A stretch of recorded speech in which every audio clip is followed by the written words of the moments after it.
Well, Broncos Country, here we are.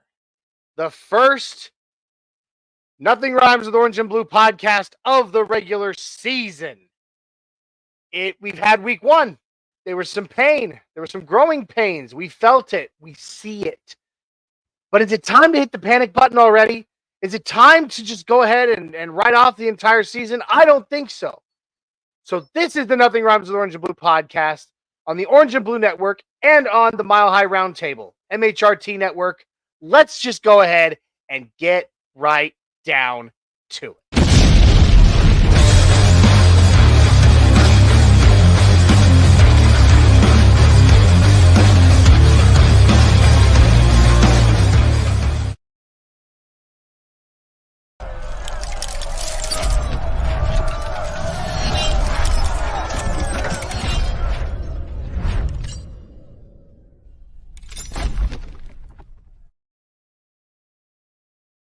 So smooth, the pins to chew, breaking down plays about to debut. Devil pride in every view, nothing rhymes with orange and blue. Bright lights of my heart in our view. Nothing rhymes with orange and blue. Nothing rhymes with orange and blue. Nothing rhymes with orange and blue. From draft picks to game reviews, celebrating wins and the lies and the clues. Nothing rhymes with orange and blue.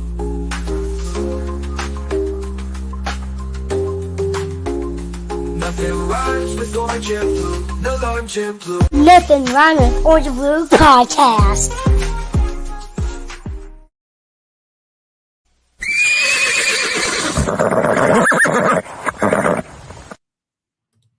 Oh my gosh, look who it is. Jay, the Denver Dreamweaver. He's back. It's been a hot minute since we've seen your face on the screen. It's good to see you. Back from the dead, kind of. Very nearly, anyway. Yeah, I recovered from the slaughtering of Lincoln, Nebraska, stinking Lincoln. Oh boy, I got some sickness, but I made sure to cough on as many people as I could at the stadium. So have that. Only the ones wearing red, right? Right. Well, of course, yeah. Naturally. What's up, everybody? This is the Nothing Rhymes with Orange and Blue podcast on the Orange and Blue Network and on the MHRT Network. I am Johnny Baki, the Mile High Viking. I'm your host tonight, and with me, as always, my cousin, my childhood best friend, one of my many partners in crime, because I'm a criminal, obviously. Jay Weaver. It is so good to see you, cuz I love you, and I'm glad that you're feeling at least somewhat better. I'm glad you're feeling well enough to at least talk to the Broncos. Yeah. Bruh. Ready to go, dude.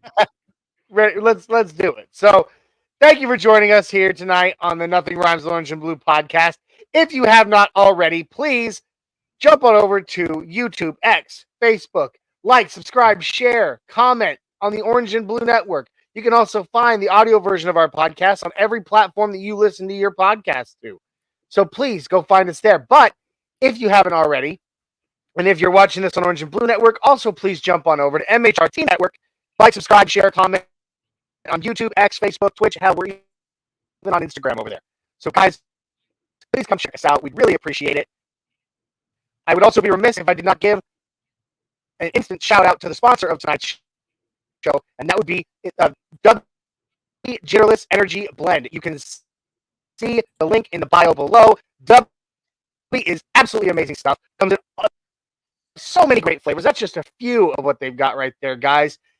And every single cup of W has 2 cups of coffee worth of caffeine. But, and I emphasize the but on this, W has no calories. It has no sugar, no maltodextrin, no fillers, no artificial colors. It's nothing but amino acids, B vitamins, and nootropics, including their patented neurofactor to help keep you sharp and ready to go throughout your day. Guys, W is the shit. I tell you, W.GG. Go get you some. Punch in code NRWOB10. That's NRWOB10 at the checkout. Get you 10% off your order. Go get yourself a dub. And Jay, if you wouldn't mind, master of merch, what have we got today in today's merch store to show off? Well, I was going to say, speaking of deals, we got 6 days left here of a 15% off and free standard shipping in the merch store. So not every day you get both of those combos together. I'm assuming beginning of football season, everybody throws their best offers out. So you might not see something like that again. So it's kind of time to jump on that. And Johnny, your hat you got there that you're rocking inspired me. So I do have, the caps and the hats representing here. And we got tons of kinds. We got bucket hats even, which that bucket hat looks pretty nice. Pretty slick, dude. Yeah. So there's a lot of different kinds of hats, but you might as well get you some because it's 15% off and free shipping. So you might as well. No reason not to. No reason not to, right? Be rude not to. All right, guys. The link for that, the merch store, is also in the bio beneath us. Please go check it out and rep the orange and blue crew. Now, that being said, let's talk some Broncos. We haven't gotten to talk much, Jay. I mean, you were absent for last week's Nothing Rhymes. You weren't with us for pre or post game this week. We just kind of, we missed you. We definitely missed you. So let's talk some Broncos football. For sure, dude. I was going to say, I watched the game bedside, laying in bed, and one nice thing about being sick is I got to do the full consumption of the Sunday platter of football, which is super nice. Yeah. So, man, I will tell you, we didn't look the worst out of other teams. No, there's a lot of really bad teams right now. But guess what? And I'm going to say this so many times throughout this show, throughout this episode, that we might as well just make it a soundbite and just go ahead and click it so I don't lose my voice from saying it. It's week 1. Yeah. It's week 1. Relax. Okay? Like, look at some notable week 1, week 1s of in recent memory. Kansas City Chiefs last season.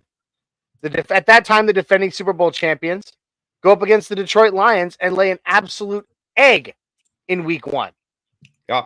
Guess who? And for those not paying attention, guess who went on to repeat and get another Super Bowl at the end of the season?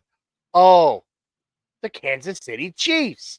I hate it. I hate saying that. It still leaves a vinegar taste in my mouth, thinking that they could get a three-peat. Oh, gross. But they could. It's a fact. But again, it's week 1. We cannot judge the season based on this. You're not wrong. And we need to give some slack. I mean, guys, we have a rookie quarterback. We have a offensive scheme that is still only 2 years in the making, and it was very down with Russell Wilson. This is, in my eyes, the first year of Sean Payton. In what Sean first real year of Sean. Yeah, in his actual schemes. And you could tell, I think it was his first game. He seemed very rusty in his play calling. I know there's been a lot of thrown out there about a lot of the different schemes that he came to bat with for game 1. And I agree with some of that. I disagree with a lot of it, though, only because we don't have great personnel as far as playmaking talent. Our cupboards are bare when it comes to the tight end room or wide receiver room. Court was noticeably not up to speed that game. Had a couple pretty blatant drops. That's very uncharacteristic like of him. Very uncharacteristic. And it was very confusing. Yeah. It was. And it's not Bo's fault. That's not Bo's fault.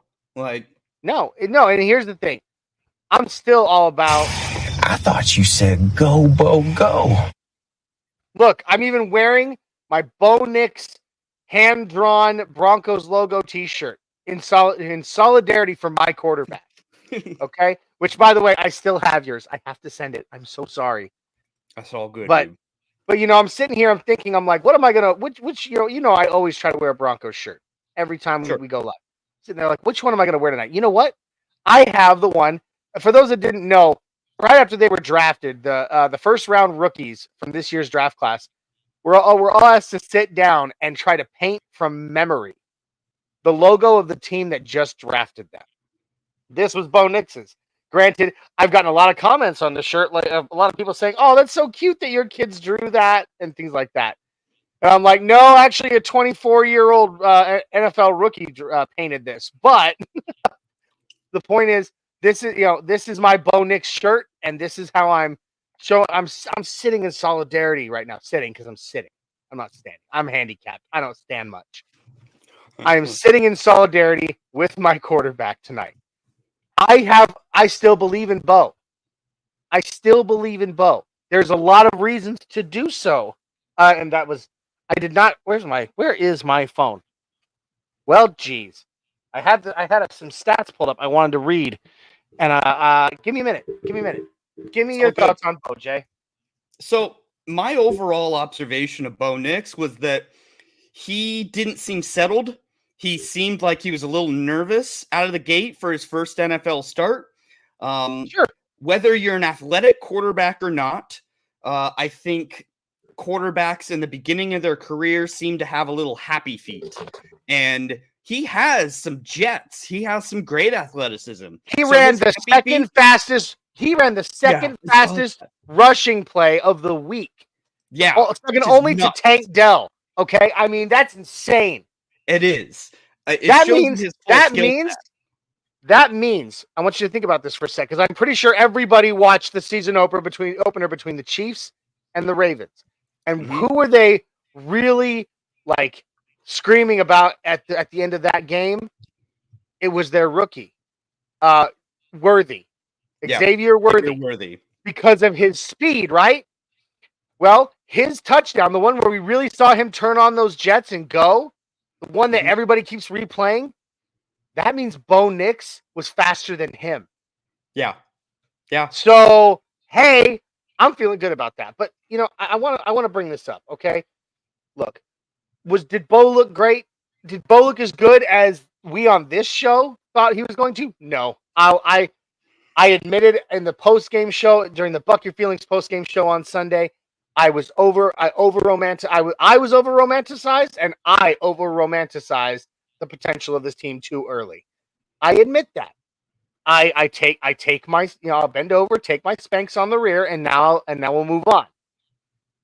This team still has a lot of potential. Bo still has a lot of potential. And one of the things I want to bring up real quick, I saw this stat earlier today, and I was like, holy shit, that's actually really something to think about.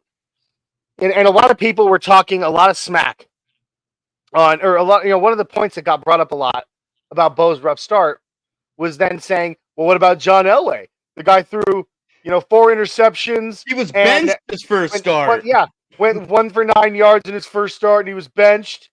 One for 9 for like 8 yards, and then got benched. Peyton Manning, he threw 2 interceptions and had an awful game. And then a lot of people were defending that with, well, this is a different era.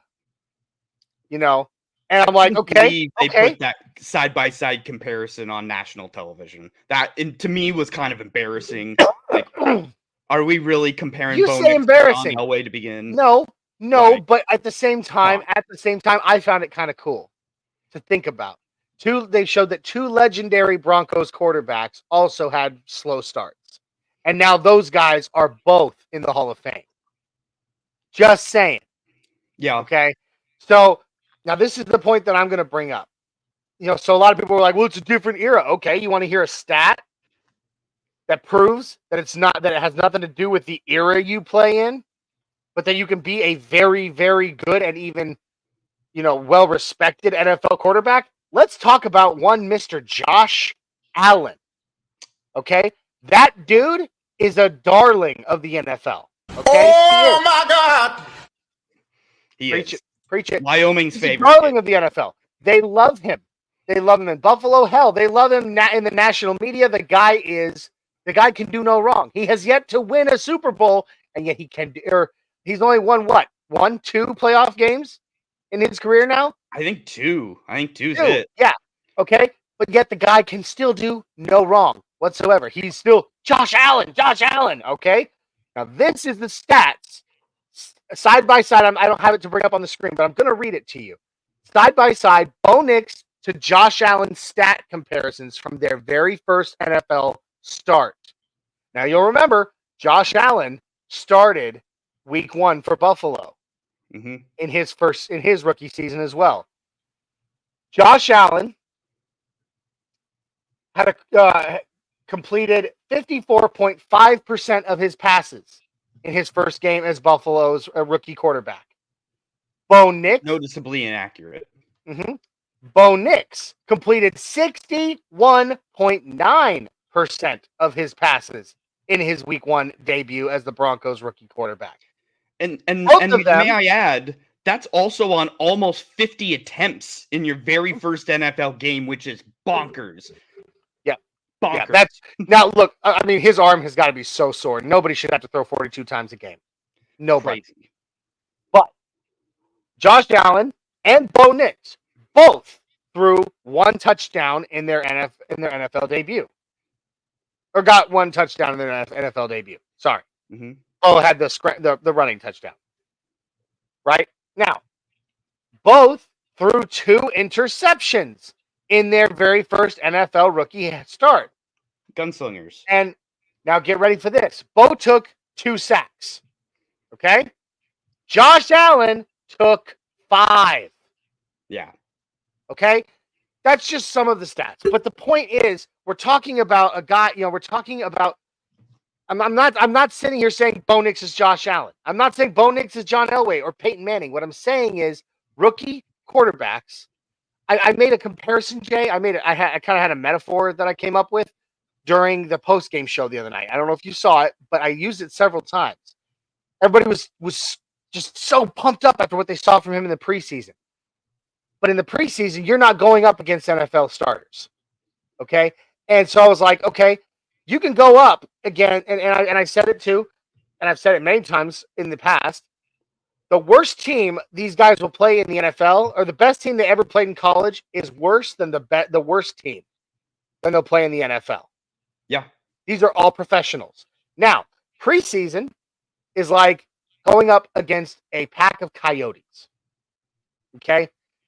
You're faced with a pack of hungry coyotes, and I have been on a hunting trip once. They are actually pretty nasty. It's scary. It freaks you out, but it's nothing. But it would be absolutely nothing like going up against an entire pack of grizzly bears. So if the preseason, the backups and all that are in is a pack of coyotes and it's scary, but you're still able to make something happen, that's great. Your very first time going up when the grizzly bears are bearing down on you, you're a little more nervous. You're feeling it a little bit more than you did against the coyotes. I'm just saying. And I can say that because most of those guys that he faced in the preseason are now insurance salesmen. So again, it is what it is. He didn't have the best showing, but he also didn't have the worst showing either. And he has been crucified in the media this week. But then there's also some in the media, like a guy whose opinion I respect, a person I don't respect, but I respect his opinion. Bill Belichick absolutely gushed about Bo Nix this week. He did. That's huge. That's huge. He thought he had a very good day considering the supporting cast. And I think that's where I think a lot of the blame should be held. I saw that we were the second highest pressured offensive line in week 1. So if we are giving up such high pressure and he only came through at the end of that game with only 2 sacks, I mean, imagine in that same scenario what Russell Wilson would have had. Russell Wilson had 2 sacks falling asleep. Like, it would have been far worse. I mean, that in itself is a huge difference just in a year. Absolutely.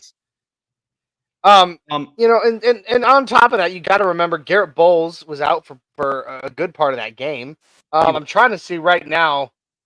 Okay, so I believe this is what I was reading. Yes, here we go. They did MRIs on Garrett Bowles' ankle. It's good, right? It's good prognosis. In fact, they think he's just got a bone contusion, and in layman's terms, a bone bruise. They hurt. They suck. As someone with severe nerve damage in his ankle, I can tell you how much it sucks to walk on something that hurts all the time. Mm-hmm. But it is not a season-ending thing by any means. In fact, they'll wrap it up with an ace bandage, good and tight, and he'll be back on that. He's going to be back on that field. He's back on that field now. I guarantee it. It's a bruise. He's okay. Thank God. But again, yeah, you're right. I mean, the offensive line, Seattle has a good defense. They do. Is it Mike McDonald? Mike McDonald brings the heat. Like he is yes, that's why he's a head coach. He is a Vic Fangio. His defense is so good that he got a head coaching job. I ate crow big time. During the Get Buck Game Day show on Sunday, I said that that defense was still going to be getting used to his system, and they were it was going to be shaky from them, and I was so wrong. Yeah, but what do they always say? What do they always say at the beginning of the year? Defense is far quicker to get adapted to a new system than offense is, because offense is all about timing. Defense is somewhat plug and play, especially if you're coming from a similar system, which they were playing zone because Bo is a rookie. They're playing zone pretty much that entire game, and that's what they did under Pete Carroll mostly. So, like, it really wasn't that far stretch of a difference of defensive schematics either for them. So there's so many advantages they had for this game. Not only Bo went and played one of the most treacherous home field advantages that there is in the NFL with the 12s. And that crowd was crazy. I am sure. They were, dude. Oh, they were. Sure they were. I mean, they're the 12th man. That's one of the things that they do. That's one of the things that Seattle has to hang their hats on. I think that for as far as like loyalty goes to their team, Broncos fans are true loyalists. In that we have been through the shit, and we still have a lot of loyal fans. We really do. And Mile High is one hell of a place to play. But the fact of the matter, when motivated. But the fact of the matter remains, there are two places, for real, you don't want to play because of the crowd, and that's at Arrowhead, and that's at not Gillette, Lumen Field, up in Seattle. You just don't want to play there because their fans are batshit crazy. They are loud, they're obnoxious, and they get in your head. It's what they do. And so all of those factors went to the result of why everyone blew their head off at the end of this game on Twitter specifically, of people just completely losing faith. And that's, the whole thing of your title of this show. It's not time to hit the panic button. And in that same light, and after this, I want to get to the comments here because we got some good buddies in here. But yes, we do. I want to throw this out because I think it is imperative that we spend a hot second, because this has been on the board for quite some time. Mr. James Earl Jones passed. Oh, God. Oh. I find your lack of faith disturbing. And there he is. And there he is. Yes, there he is. Big toast to the big man up in heaven, because that man better be in heaven. I swear to God, if I get to heaven and I don't get to have a sit-down dinner with Darth Vader and have a conversation, I'm going to lose my shit. But between him and Morgan Freeman, they are the voice of God. Like, they are absolutely a crazy. Look, and okay. Caveat off of Broncos for a second, since we're talking James Earl Jones for a minute. Anybody who knows me, and if you're just now getting to know me, learn it. You can learn it real quick.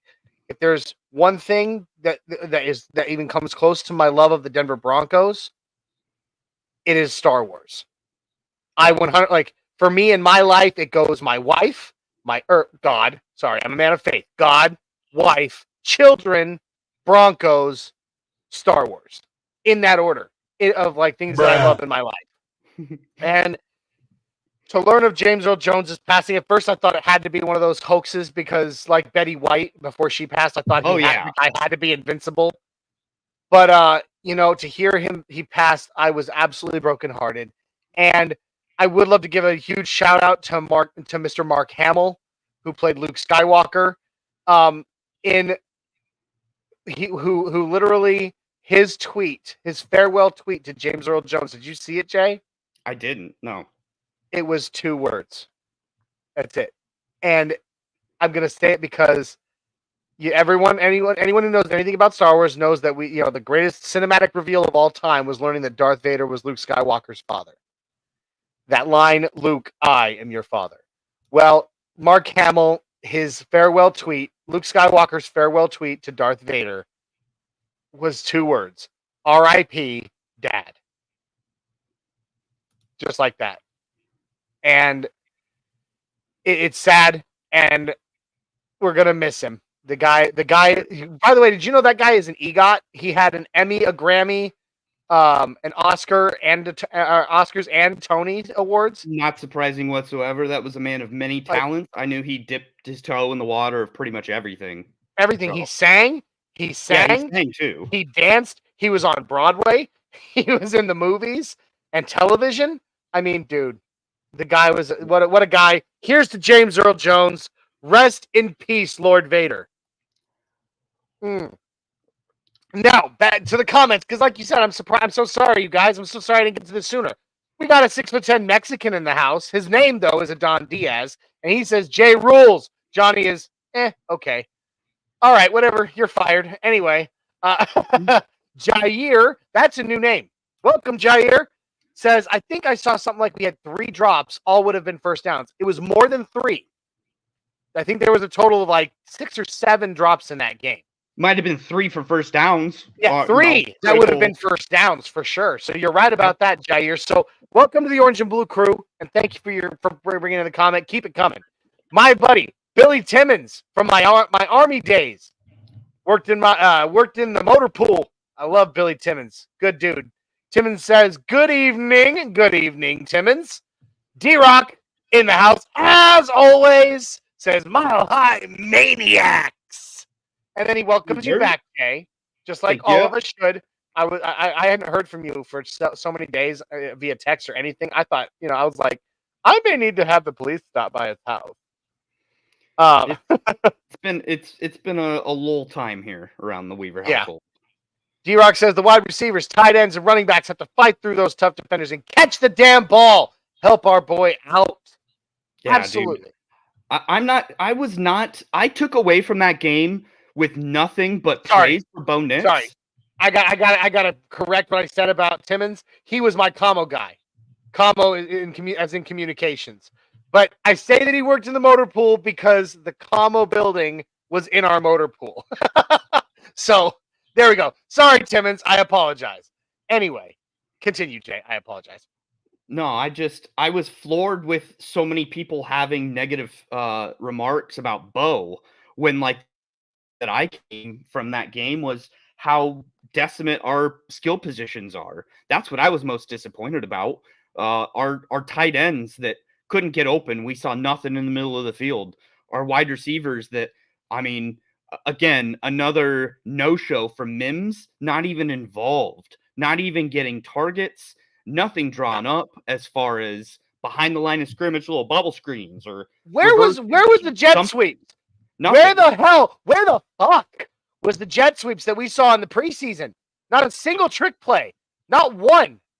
It was an extremely vanilla play calling, and that I get it that you ease your brand new quarterback in a hostile environment in with confident plays that you know he can't screw up and the team can't screw up, but there's a certain line where okay, this isn't working, we've got to get more dynamic, and that never happened. And that never adjusted. Never happened, and it will, and I honestly predict it will this next game, because the thing is, have you ever heard the kind of comparison where somebody says if something is too easy, it's actually harder than if it's hard?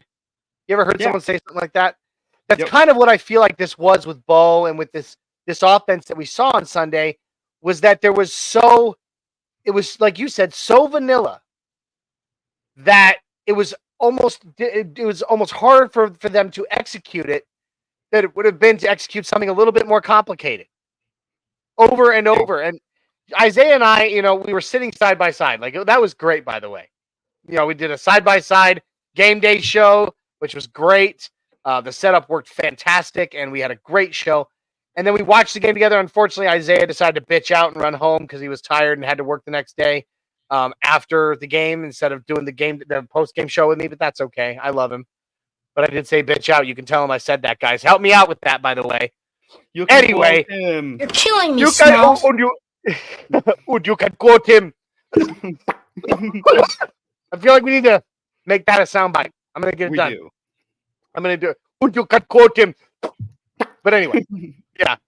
But we watched it side by side, and it was so vanilla that Isaiah and I were sitting there together, and we were calling the plays before the ball was snapped. We were like, all right, watch out, bubble screen. You know, here comes a run up the gut. Oh, we got 2 yards. Now we're going to see a short crossing route. Oh, but back to the bubble screen. We just kept calling.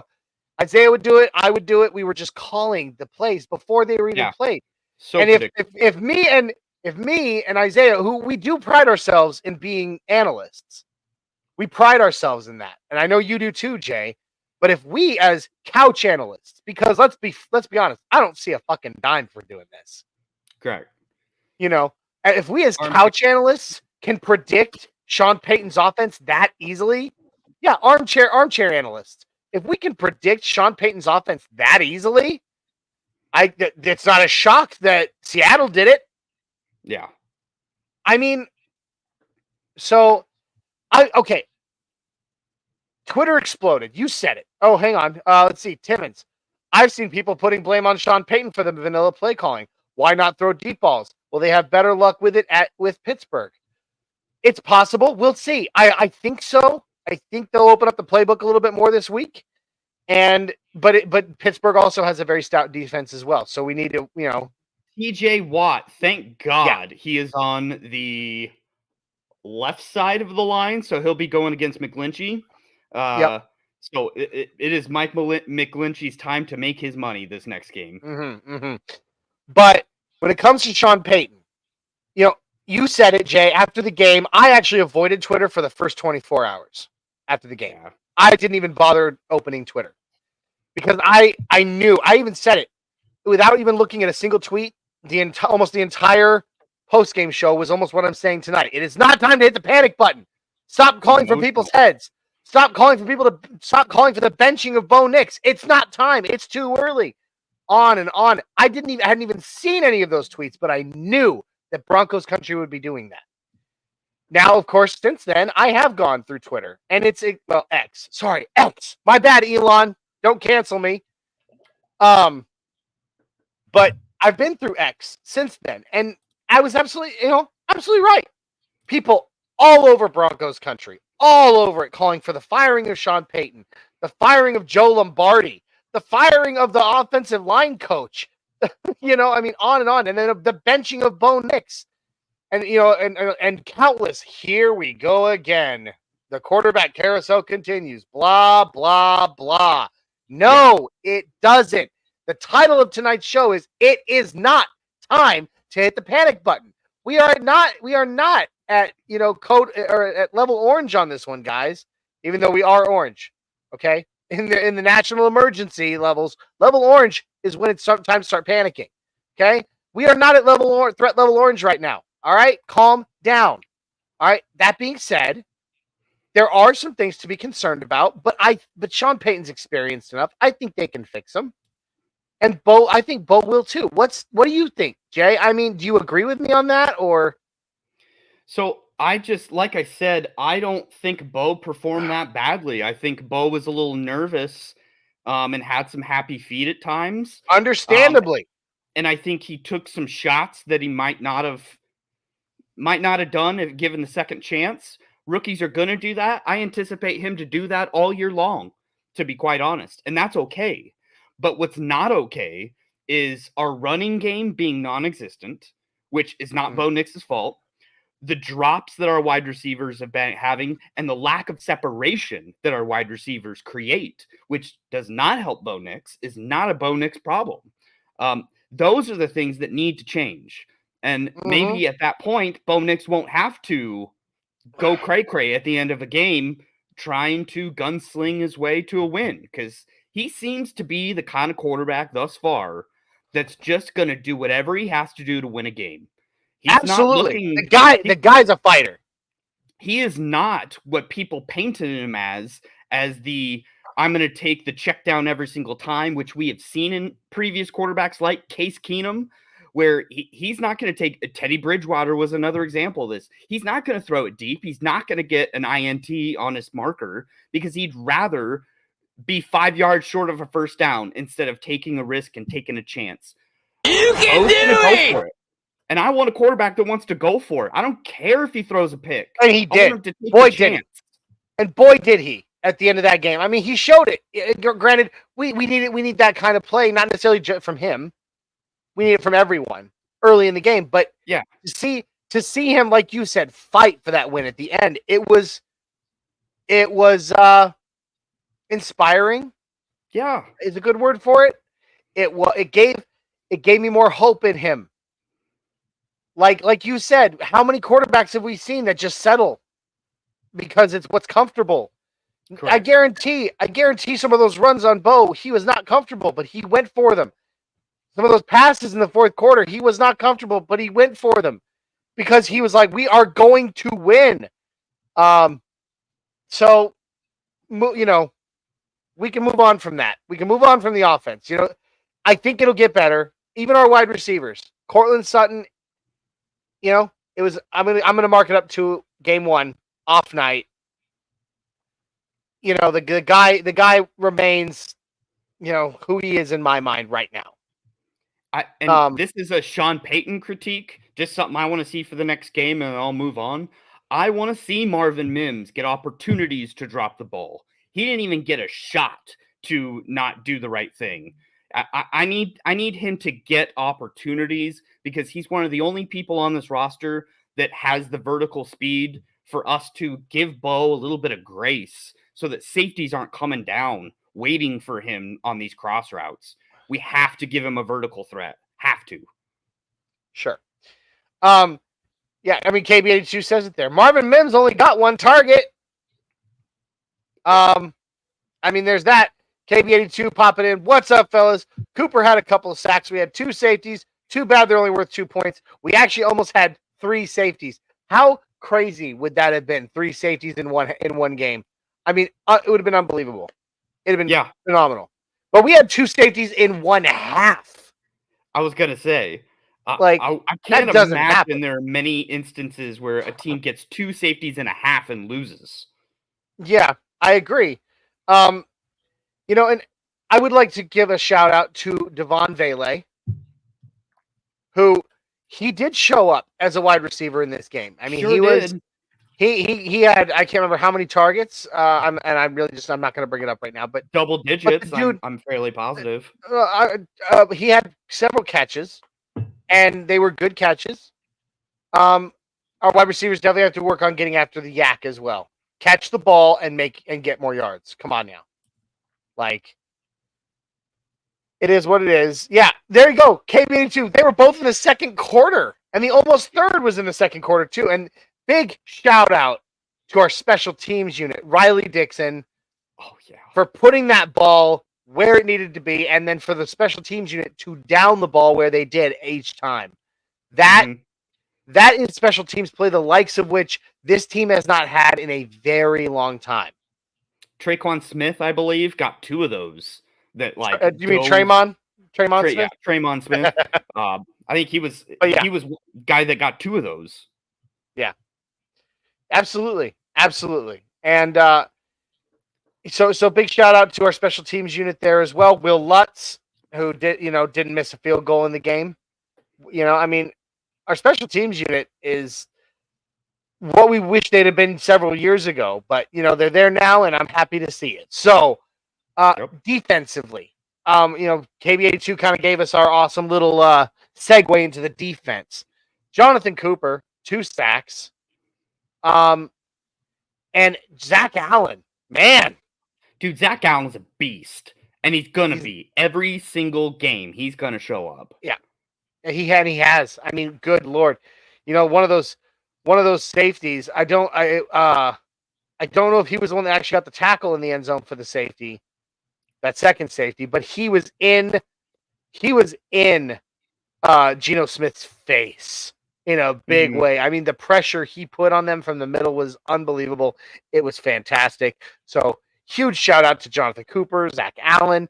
Oh, and let's not forget Jonathan Franklin Meyer. I mean, he was in there too, man. It was good. Yeah. I want to bring this comment up here. Where is it?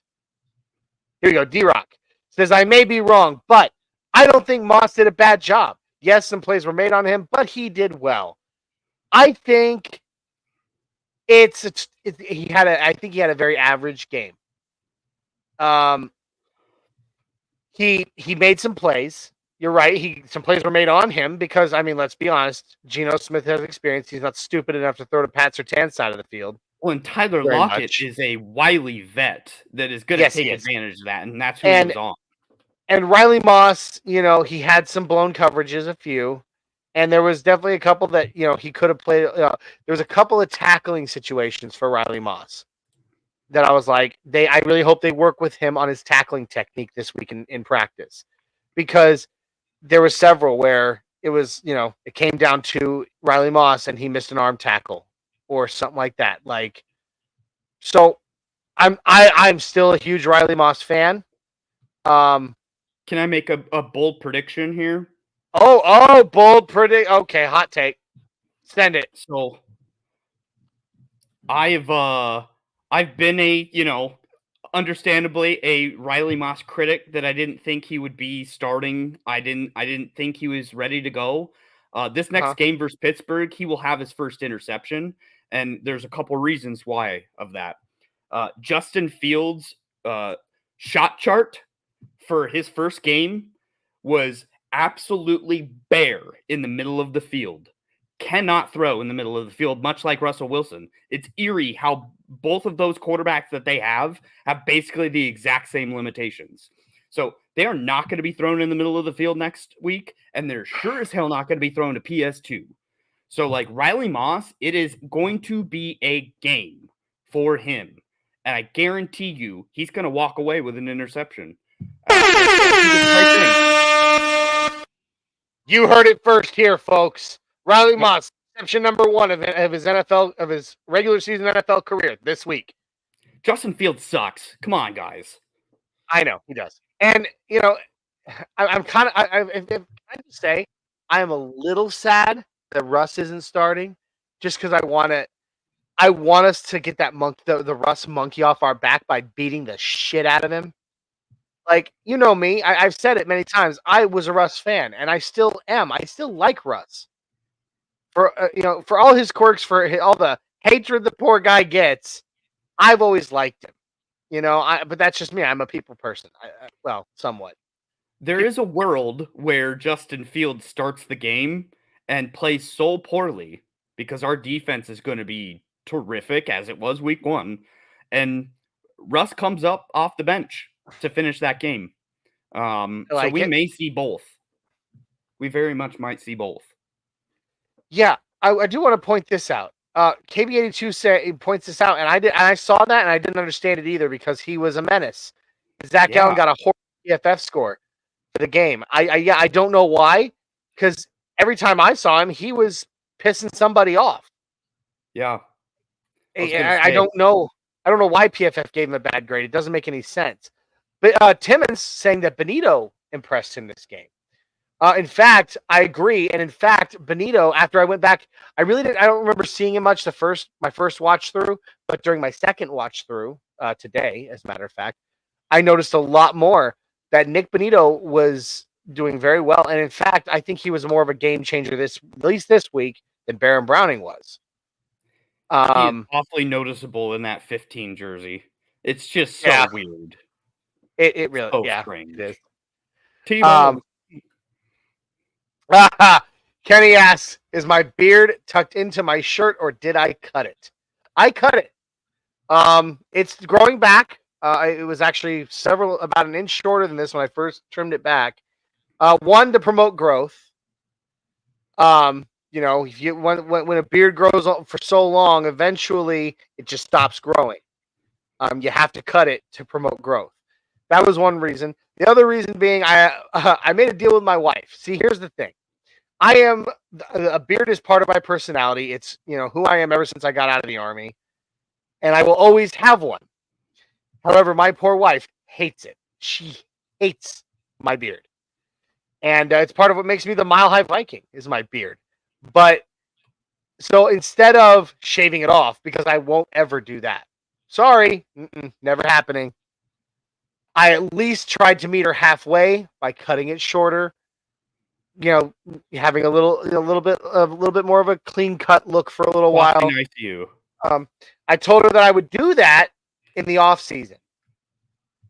Because as my fan persona is the Mile High Viking, my beard is a big part of that. So I cut it back in April. I trimmed it back in April. I told her, but once like preseason or even training camp starts, I'm not keeping it trimmed anymore. I will start to grow it back out for the entire football season. Shut up, Jay. Anyway, no, I'm sorry. It's fine. Oh yeah, KBA2. You guys just didn't want a white cornerback. LOL. First since Seahorn. Hey, dude, I love Jason Seahorn. Hey, and I love Riley Moss. I love the fact that Riley Moss is. I mean, we've called him on the show before. What, the Great White Hope, haven't we? And to be fair, Deshaun Cooper on Philadelphia from Iowa as well. He's not starting, but I think he's their nickel. So he's playing pretty damn well from what I saw as well. Yeah, but wasn't he drafted? Wasn't he drafted this year? Yeah, he's a rookie. So Riley Moss came first. Technically, yes. Technically, yes. But Russell Wilson had 8 bathrooms in Denver and still found a way to crap the bed. Dude, aren't you enjoying not seeing all that bullshit around Russell Wilson and the media hating? I don't know if I could have gone through another season of that, man. Yeah, I mean, again, I like the guy because regardless of the quirks, regardless of all that, he is himself. It reminds me of the hate this guy gets all the time. It is. He is who he is. He's a very genuine person, a very real person. It's just who he is. He's big, he's loud, he's obnoxious, he's goofy. Guess what? So am I. I mean, Jay, you've been my cousin our entire lives, 1. But 2, you've been to games with me. How big and loud and obnoxious am I? I mean, let's be honest. I am. So maybe I feel something of a kindred spirit with Russell Wilson that way. I don't know. But regardless of that fact, regardless of it, I liked him, but the national media definitely constantly was crucifying the Broncos because of him. And you're right. I'm happy that we no longer have the Broncos being crucified because of the personality of one person. That is nice. So, yeah, I'm with you there.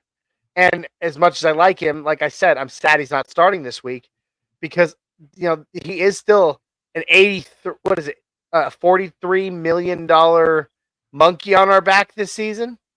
That's what she even said. Though he's not even here. Yeah. Even though he's not even here, right? He is still a $43 million monkey on the Broncos' back. I really wanted to go out there and beat the shit out of him.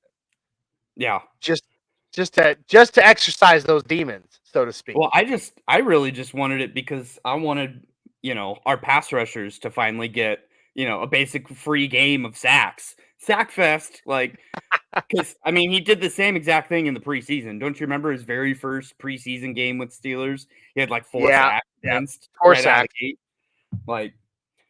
That's what he's made for in this part of his career. He has happy feet. He's not confident in himself. That's what happens. Now, and here, KB82, PS2 gave up 29 yards to Metcalf and got a horrible PFF score too. Well, look, if DK Metcalf is only getting 29 yards in a game, he is doing his damn job. Period. I think I want to say he got like 3 catches. PS2 also had a very rare pass interference call, which was very uncharacteristic for him. But DK is a grade A wide receiving talent, Devontae Adams-esque. So, like, it's going to be a struggle for PS2 Yes. in those kind of matchups, but 29 yards is nothing. Yes. You know, I did think of something. I know that we keep coming back to Bo, but Bo is the talk of the town. It is. Yeah. It is what it is. He is the number. You talk about the Broncos right now. The number one with fans or of our team or other teams alike. The number one thing talked about right now for the Broncos is Bo Nix. I would like to point out that he was not the only rookie, the quarterback that had a rough game. I mean, look. It was almost. In fact, it was almost identical in the way it played out for the Bears and the Broncos, except for the fact that the Bears ended up coming back to get the win. But Not because beyond of that, Caleb Williams. not because of Caleb Williams, and the fact that a big part of it was a pick six for him, for the Bears coming back and winning. But if you watched it, the first 3 quarters, they were both, and these are 2 guys. I mean, both heavily under the microscope, but who was even deeper under the microscope than Bo Nix? Caleb Williams, the number 1 overall pick. The darling, the current darling of the media. I mean, Good Morning Football and Get Up and NFL Today and all of that. Constantly talking about Caleb Williams this, Caleb Williams that, Caleb. And just like Bo Nix, the first 3 quarters, he looked very scared, very nervous, very effable. That's right. You heard me. Caleb Williams and Bo Nix, those are some effable dudes. I'm kidding. But they looked like they were lost in the sauce. Yeah. And it wasn't until about the 4th quarter for both of them that we started seeing some things wake up, click. Not completely, not even remotely what you'd expect from a franchise quarterback eventually. But you definitely saw very similar storylines for both of them there. Yep. In fact, Jaden Daniels had a better quarterback rating than both of them. Well, and the reason for that is because his running saved him. Jalen Daniels, again, had very happy feet, but he's so athletic that he can make hero ball work. And what the downfall is, that's going to work until he gets hurt, and he's going to get hurt. He is the modern day RG3. So just wait for his knee to go blown out by week 4. The modern day RG3. And isn't it just so ironic that he's playing for Washington? It is. Anyway, but the point is, it was very similar for all rookie quarterbacks this week. Yep. All rookie starting quarterbacks. It's what we saw. It's what it is. We need to back off of Bo. Back off of Bo, damn it! Leave him alone! Okay. Oh, just leave Bo. Well, what is it? Oh, God, Chris Crocker. Just leave Bo alone! I mean, God, do I need to sit under a sheet and record a video with mascara running down my face and leave Bo alone? But I like this right here. Timmons coming in. Kenneth Walker III was the undoing, in my opinion. I think if they figured out how to shut down the run game, they'll be decent, and I think we will. Think about Kenneth Walker. That dude's scary. He's very good. And I think he is entering the season very underrated from his first 2. And I think he doesn't know how to run an offense, but he apparently do. I think that this season Kenneth Walker's name will begin to transcend other running backs and be named, begin being named weekly among names like Derrick Henry and what's dude's name from Indianapolis? Jonathan Taylor. I mean, the dude is a scary good running back. Underrated going into this game, underrated going into this season, and Seattle is lucky to have it. Seattle's going to be a good team. That's not going to be a snuff of a team. I have them, I think, going second in that division behind San Francisco. But taking the wild card, I think. Surprise people. They're going to surprise people. Geno Smith is not a bad quarterback. We talk about the wheels on Bo. That one run that Geno had just kind of reminded everyone, he can still run it like he did. Was it West Virginia days? Super good quarterback. And D-Rock, let's take a second and admire the wheels on Bo. The wheels on the bus go round and round and round and round and round and round and round and round and round and round and round. I mean, that dude is so freaking fast. Yeah. For a QB, man. I mean, what was his 40? I can't remember. I feel like it was like a 4.31 or something like that at the combine, Bo Nix. But I mean, dude, do you remember me saying first preseason game against the Colts? My very favorite play of that entire game was the RPO that we ran with Bo Nix. That he brought it back out and just started sprinting onto the side. And we haven't seen it again. I can't wait for them to actually start doing that. We will. We'll see it. I promise you. That being said, I don't think we've left anything really incomplete, but I think it's time for us to do a little segment of the phrase is incomplete.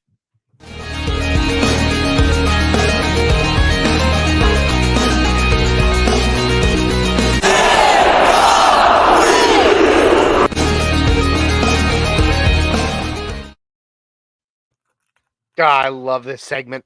All right, guys, this is the phrase is incomplete, a new segment that we came up with for the 2024 season.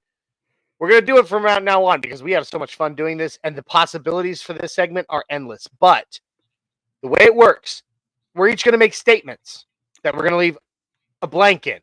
It's an incomplete statement. There's something missing. And then we are going to fill in the blank, and you in the comments are also going to fill in the blanks, so that we can see what everybody's thoughts on these different concepts are. Yeah, D-Rock says this. I don't know what his 40 was, but that run that he made on Sunday was 20.8 miles per hour. Freaking human cheetah, dude. Freaking human cheetah, man. That's Tyreek Hill speed.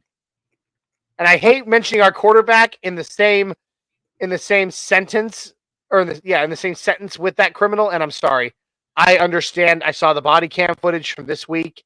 That was he's such it was a too much. Like he is. POS, but I will say this: it was probably a little bit too much from the law enforcement on that one. I will give them that. But agreed. Come on, dude. Look what the guy has done. Look what the guy has done since his career in the NFL began. He's beaten his girlfriend, broken his kid's arm. The guy is a disgusting human being. He's a disgusting human being. But Bo Nix speed. That's close. That's like Tyreek Hill speed, man. I'm pumped. It's trash panda. All right. And then before we give our incompletes here, Timmons says, I forget that Pittsburgh only won because all their points were field goals. Cue the Justin Fields is not a good QB. And no, he's not. And we've known that. We have known that for years. When people a couple of years ago were crying over the fact that the Broncos drafted Pat Surtain II instead of Justin Fields, I was sitting here praising the heavens going, you all are going to see he is not the answer. And guess what? Here we are 3 years later, and he's still not the answer. Even with a new team, he is still not the answer. Justin Fields is not a good you know what? He'll be a journeyman. He will be a journeyman quarterback in the NFL. He will end up being a career backup very soon. And then I promise you, he will disappear from the NFL in just a few years. Bye. It is what it is. Okay, bye. Do we even have that soundbite anymore? No, we don't. We have to find that. You have to find that and send it to me so I can do the audio editing on it. But yeah, we need that back. I just want to show one quick thing here. Okay, please do. Just to fully emphasize what's going on here. Well, actually, give me a sec. You're fine. Okay. Well, while you're doing that, I'm going to go ahead and start things off with my first. Oh, no, you've got it. There it is. Yeah. This is the shot chart that's going around the internet of game one for Justin Fields. Literally nothing. Like, people making fun of that. The middle of the field must be lava to Justin Fields because there were there was one attempt, 20 more, and absolutely Can you zoom in? nothing. Can you zoom in on that? Yes, thank you. I mean, Like, look at this. embarrassing. Almost, like 60% of his passes are between the left hash and the sideline, Yep, and they're all 10 minus. and they're 10 yards minus or less, Yep. So except for going to 1 or 2. we're going to have a track day for our pass rushers because I cannot wait for this turnover machine to happen. Atlanta doesn't have a good defense. We do. So Justin Fields is in for a rude awakening. Rude. Absolutely. Billy Timmons says another Brad Johnson. Wait, who? Oh, Brad it's Johnson. gonna be the same. It's gonna be the Tampa same Bay. way with. It's gonna be the same. No, that's the joke I'm making. Wait, who? You know, it's gonna be the same thing with Justin Fields in a few years. Who? But all right. So now it is time for us to give some incomplete phrases. Jay, do you want to go first or shall I? You go first. I will go first this time. This is the first time I've gone first. Ooh. First time for everything. I know. Okay, so in the spirit of tonight's show, the title of tonight's show is "It is not time to hit the panic button." Right? So incomplete phrase. The time to hit the panic button will be blank. If necessary. Let me add that. If there is a time to do it, the time to hit the panic button will be blank.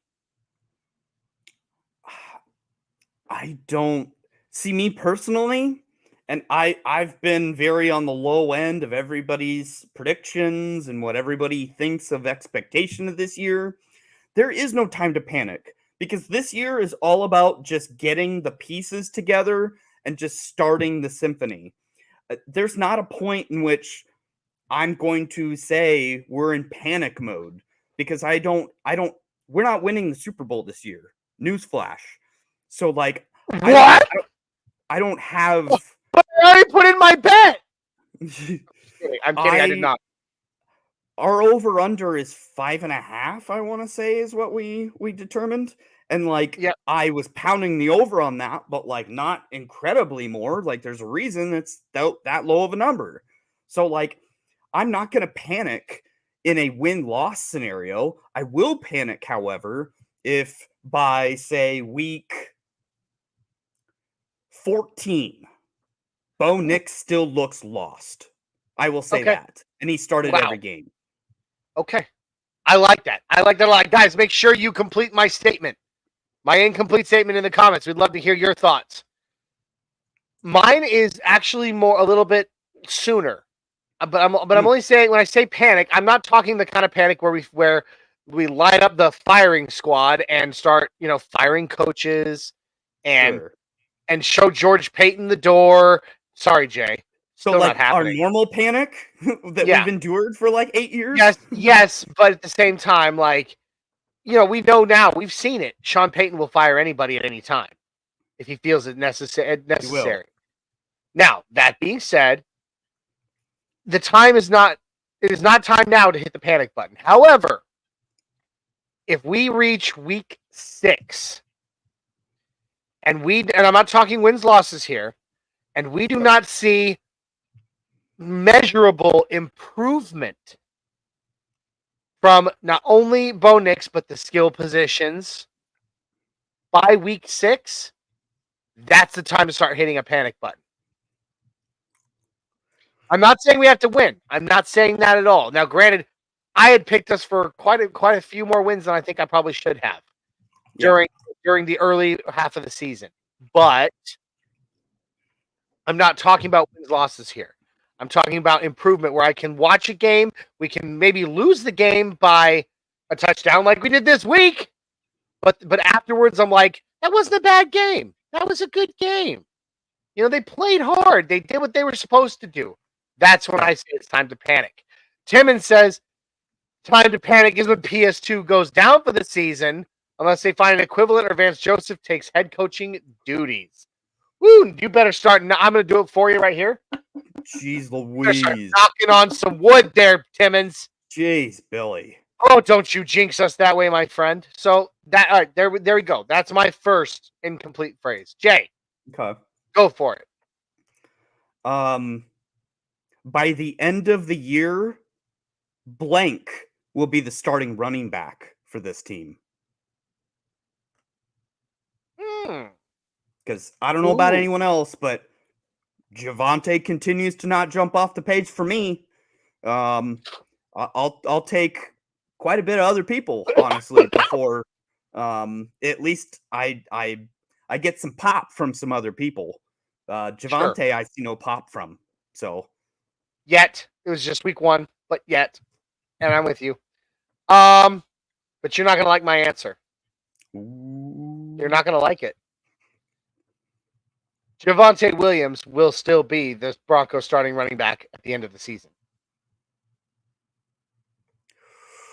why do you think that? Bruh. Why do I think that?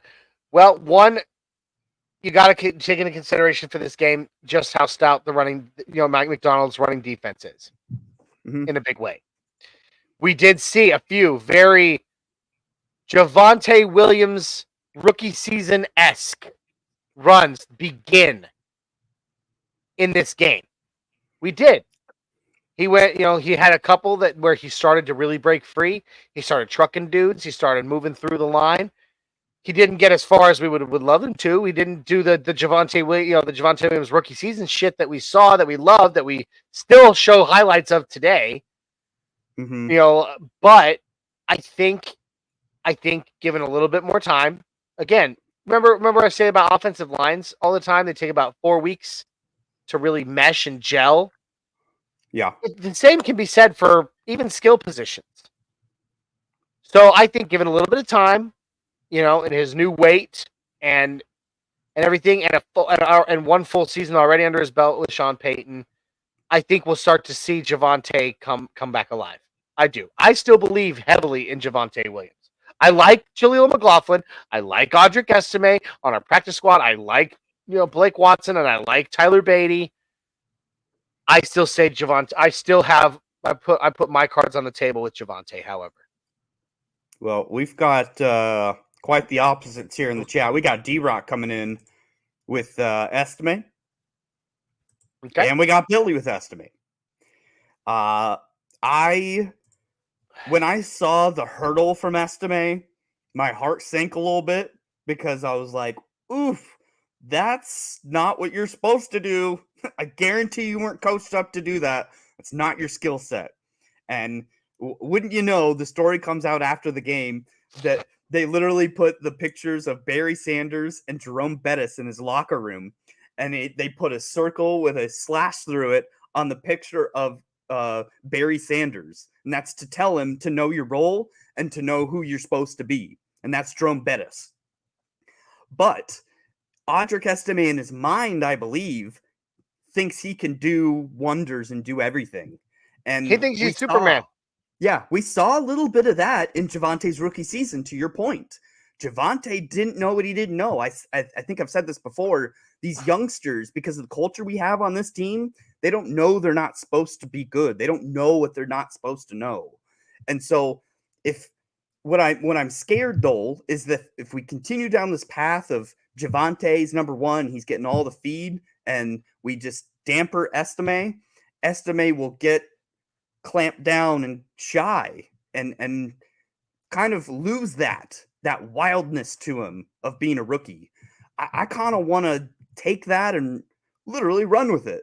So I really want Estime to be the starter sooner rather than later, to be quite honest. Okay. I like it.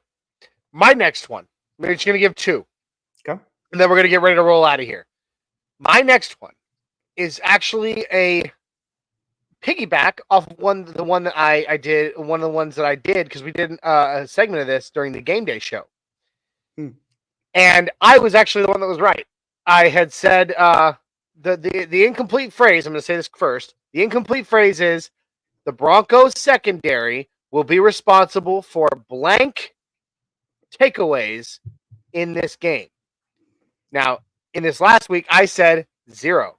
I said I did not say that we wouldn't get takeaways. I just said the secondary would not be responsible for a single one. And guess what? The only interception we had was made by a linebacker. Which I didn't say this already. Huge kudos to Alex Singleton for getting that pick. It was great. But so the phrase is the Broncos secondary will be responsible for blank takeaways in the game against the Steelers. I'm saying 2 because I'm already calling my shot with Riley Moss, and I believe some safety are going to probably get another one because Justin Fields is dumb enough to start taking shots, and I think there was only one shot that was 20 plus, but I truly think we're going to have our crap together offensively by next game, and I think we're going to put some points up. And that's going to force their hand to not run the Arthur Smith double running attack that Pittsburgh now deploys. They're going to have to get a little creative, and Justin Fields will run into the brick wall that is our secondary. So 2. Boom. 2. Dose. All right. I say 1. And here's the thing. You know I'm a huge proponent of Riley Moss. I have been, even when you were pounding the table for your boy, Damari Mathis. I say 1, because I believe, and I don't believe it will be Riley Moss either. I actually believe it'll be PJ Locke. Ooh. I believe PJ Locke will read. Justin Fields is also not very good at disguising his intentions. No, he's not. And I would believe that PJ Locke, who's a master of this, will read his eyes, jump a route, and come away with a take. I like that. But I say 1. But I do believe but if I'm just gonna kind of caveat, just kind of a little bit on the outside, I believe we'll have 3 takeaways in the game. And that is, I believe, when while they're still trying to employ their little Arthur Smith dual running back game, I believe our front 4 are going to punch that ball out several times. Yeah. So we have Jair. Welcome back into the chat, my friend. It's good to see you back. Saying 3. Okay, 3 from our secondary. I like that. It would be really cool if we got to see Riley Moss, PJ Locke, and Pat Surtain records interceptions in this game. That'd be fun. Devin Allen Hoffman Sr. Dilly, pit of misery. Yep. Dilly. I'm out of beer. I'm sorry. I only had 2. I only brought out 2 tonight, and I can't open this bottle of whiskey. He's a Raider fan, right? He is. Yeah. Dilly, pit of misery. Dilly. This whiskey, although I have alcohol still sitting next to me, I cannot open this bottle. And a bunch of people are going to be like, you're going to have that bottle for a long time. I purchased 7 bottles of Breckenridge, back-to-back blend. I've tried both blends. I like the back-to-back blend better. About 7 bottles when I was in Colorado. This one bottle I have set aside and said it cannot be touched until the Broncos go back to the Super Bowl. So however long that takes, that bottle will sit right here. But it might not be that long. We never know. Yeah. But Dilly, here's to you. All right. Jair also says 2 picks. It looks like Jair actually amended. 3 total. 2 3 from total. the secondary. 2 picks and a fumble recovery, but all 3 from the secondary. Yep. I'm all about that. Aha! Mundungus popping in saying, I made it! It's good to see you, buddy. Hope you're doing well. Timmons says Benito and or Browning for a takeaway. Not the secondary, but I'd be totally fine with our pass rush, strip sack, whatever it takes. Getting a takeaway. Jay, what is your last incomplete phrase? So this kind of piggybacks off of your first one in that I want to give you an opportunity on the record to revise your thoughts on the season as a whole. Because I think we're all high and mighty before the season, and then I think some expectations get grounded. Yeah. So the Broncos will win X number of games. Ooh. Okay. In the Your spirit original of was, what was your original? 12? 11. 11. But I was not the only one. There were podcasts and hosts all over Oh Broncos yeah, country a predicting lot of 10s and people. 11s. You're right. Um, You're not wrong. and to include our friend of the show, Peter Schrager, on Good Morning Football, predicting the team. Broncos make the wild card. Yep. Listen, it's still not outside the realm of possibility that it happens. But It's true. It's one game. You're right. I've been humbled. I have been humbled. I said 11 during Isaiah and I during our season prediction episode. We came to a total of 11-7 together. Mm-hmm. I've been humbled.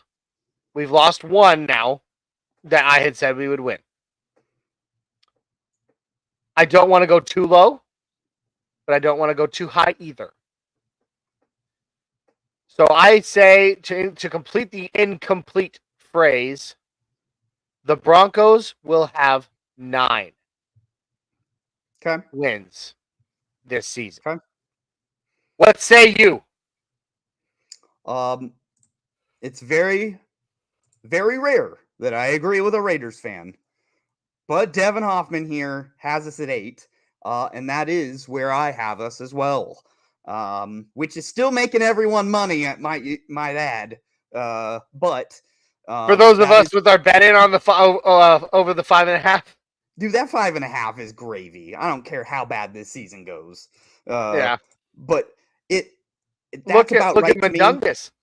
Look at the Broncos wizard coming in. He says, "I'm sticking with 11." Ooh, good luck to you on that. Hey. I think there would be some. That has nothing to do with Bo Nix. There would have to be some dramatic changes in our skill positions on offense to make that happen. I don't see our win total this year as a reflection of Bo Nix. I truly believe this is this is your pre-test. Next year, that's your real test, Bo, because next year we've got the money to spend for your skill players, and we're going to have an all right draft pick to go get Travis Hunter. But we're gonna go load the cupboards this offseason and get Bo the help he deserves. Dude, I would love it if we could get Travis Hunter. I mean, look, Mundungus here mocking me and you. CU is to college football as Carolina is to the NFL. Whoa. That's pushing it, bud. Okay, whoa. They lost to the Huskers. Okay, it's not. Now I know Mundungus is a resident Nebraska. Fan. So Mundungus, I just want to let you know, because you weren't on in the beginning of the show. I do have bronchitis, and I have a multitude of other sicknesses. I still went to the game, and I coughed on as many red people as possible, just to be an asshole. But you know what? When the next pandemic starts, it's gonna be called Weaver. It started in Lincoln, Nebraska. That's the hot spot. It's gonna spread out across the world. Started in Lincoln, Nebraska, all thanks to one Jay Weaver. Those Nebraska nice people, they deserve it after some of the riffraff I saw pregame. So all the people in the stadium, I will say, were very respectful and awesome.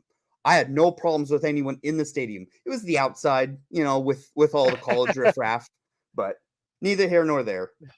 We're gonna call it Dreamweaver virus. Yeah. It's like naming hurricanes. Yes, absolutely. Mundungus popping in. He says, Falcons looked horrible. Browns looked horrible. Jets looked bad. Raiders looked bad. Panthers looked bad. Bengals looked iffy. There's a chance. Bad. They look bad. That's what I said in the beginning of the show. There's a lot of bad teams right now. Just because Joe Burrow decided to go all Eminem with his hair doesn't mean that he's that this is his 8 Mile moment. Okay, like it's not. You only get one shot to rock and you blew it. I'm just kidding. I'm sorry. They are. They really are. It's bad. It's bad, and that sucks. It really sucks for me because at the beginning of the season, about 3 weeks before the season started during the preseason, I entered a pick'em. for money. And guess who I took? The Week Bengals. 1? No, I took the Bengals. Oh. No, sorry, not a pick 'em. Sorry, not a pick 'em. I entered an elimination, I see. and I took the Bengals for the season. Woof. Yeah, I'm already out. Yeah. I'm already out. It sucks. Wah, wah, wah. All right. So, Timmons says he's going to call 2 for lock. Whew. That'd We'll be see. great. Hey, look, I said it. I did say it. PJ Locke is a master of reading quarterback's eyes, and Justin Fields, the guy could not hide his looks if he was wearing the largest pair of Ray-Bans ever made, okay? And hey, Billy, I'll give you a promise. If that happens, post game, I will come ready to go with the PJ Locke theme music that I used to have on here. So we'll get that rolling. Ouch! Damn. Okay, My you know God. what? I'm about to. You know what's Shots funny fired. is we are on his. Our show simulcasts on both Orange and Blue Network and MHRT Network. I run Orange and Blue Network, and Mundungus runs MHRT Network, and I'm about to bounce him from his own network right here, right now. I'm kidding. I'm not. But I actually had to fight the urge to bounce him out of the chat right now. Like You know later, how many people I did this to in Lincoln? Pre-game, not post-game. God. it's prime time, baby. Okay. All right, so guys, this has been an absolute blast. Even after a loss, it's always good to come in and talk Broncos. I could do it. I will do it till the day I die. We could have the worst record in in Broncos history, knocking on wood, and I will still be Jay and I, and hopefully, and whenever he can, Isaiah, we will still be here every single week. So, okay, Mundungus has a point. I'm on my channel, so you can't bounce me on my page, just mine. We don't quit on our teams. We're here. No, we don't. Win or lose. We don't. We definitely We're not don't. going Win or away. lose, we Not are going here away. forever. We are true diehards. Still rocking. Absolutely. Still rocking all these years later. So, we enjoy coming in every week, regardless of wins, losses, how bad things feel. We will always be here for you, Broncos country. Now, granted, there have been times in our past we have not been here for several months. That was other things. That was not due to our lack of love for the Broncos. That was extenuating personal circumstances. Yeah, but we've been hurt in the past, hurt or sick. That's why Shador left with 2 minutes left. He was hurt. All right. That's right. no, but you know what, Jay? If we could lock up Travis Hunter on the Broncos, dude, I would be the happiest man alive. But that's the exact type of player we need. He is the Remove the most name. dynamic. Say what you want, Mundungus, but Travis Hunter is literally the most dynamic player in college football. He still got 100 yards that game. That game was atrocious. Travis still got his, even in an embarrassing loss. Dude, he's incredible. Say what He's you want the about most Shador, dynamic. I get that, but Travis Hunter is the most dynamic player in college football. Period. So, all right, guys, we're gonna get ready to roll out of here. I'm sorry, I keep getting ready to roll, and then I get on. I hit a tangent, and I'm sorry. I'm excited. I love talking to you guys. Literally, this is the best part of my week. Every week is getting to sit down and talk Broncos with my cousin, with my friends, and with all of you. So, if you have not already, and you're watching this for the first time, or you're over on MHRT Network, excuse me, please jump on over to YouTube, X, Facebook. Give us a like, subscribe, and share on Orange and Blue Network. You can also find the audio version of every one of our podcasts wherever on every platform you listen to your favorite podcasts. But if you're on Orange and Blue Network right now and you haven't already, please jump on over to MHRT Network. Give us a like, subscribe, share, comment on YouTube, X, Facebook, Twitch. We're even on Instagram. So please check it out. Like, subscribe, share. Let's build the family. Let's grow the Orange and Blue crew. Jay, do you have any final thoughts before we get out of here? Week 2, we're going to get our mojo back, and I'm here for it. I am definitely here for it. My last thought is don't forget to check out all the other awesome shows on both Orange and Blue Network and MHRT Network. For Orange and Blue Network, tomorrow night, you will have Broncos Talk. You will also have we will have a new show coming up very soon, Orange Friday, hosted by Mr. Kevin Zano. It's going to be an awesome show. And then don't forget to catch on Orange and Blue Network and MHRT the pregame show, the Get Bucks Game Day show, 1 hour before game time this weekend.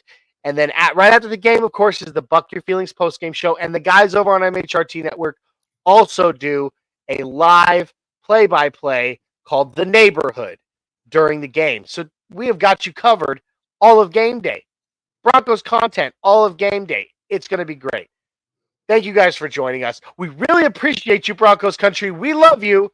And last couple comments here. Nope, I'm not going to read those. Just kidding. Devin says, go Raiders. But he says, have a great night, guys. He's got to go clock in. Night shift. I hear you, brother. Good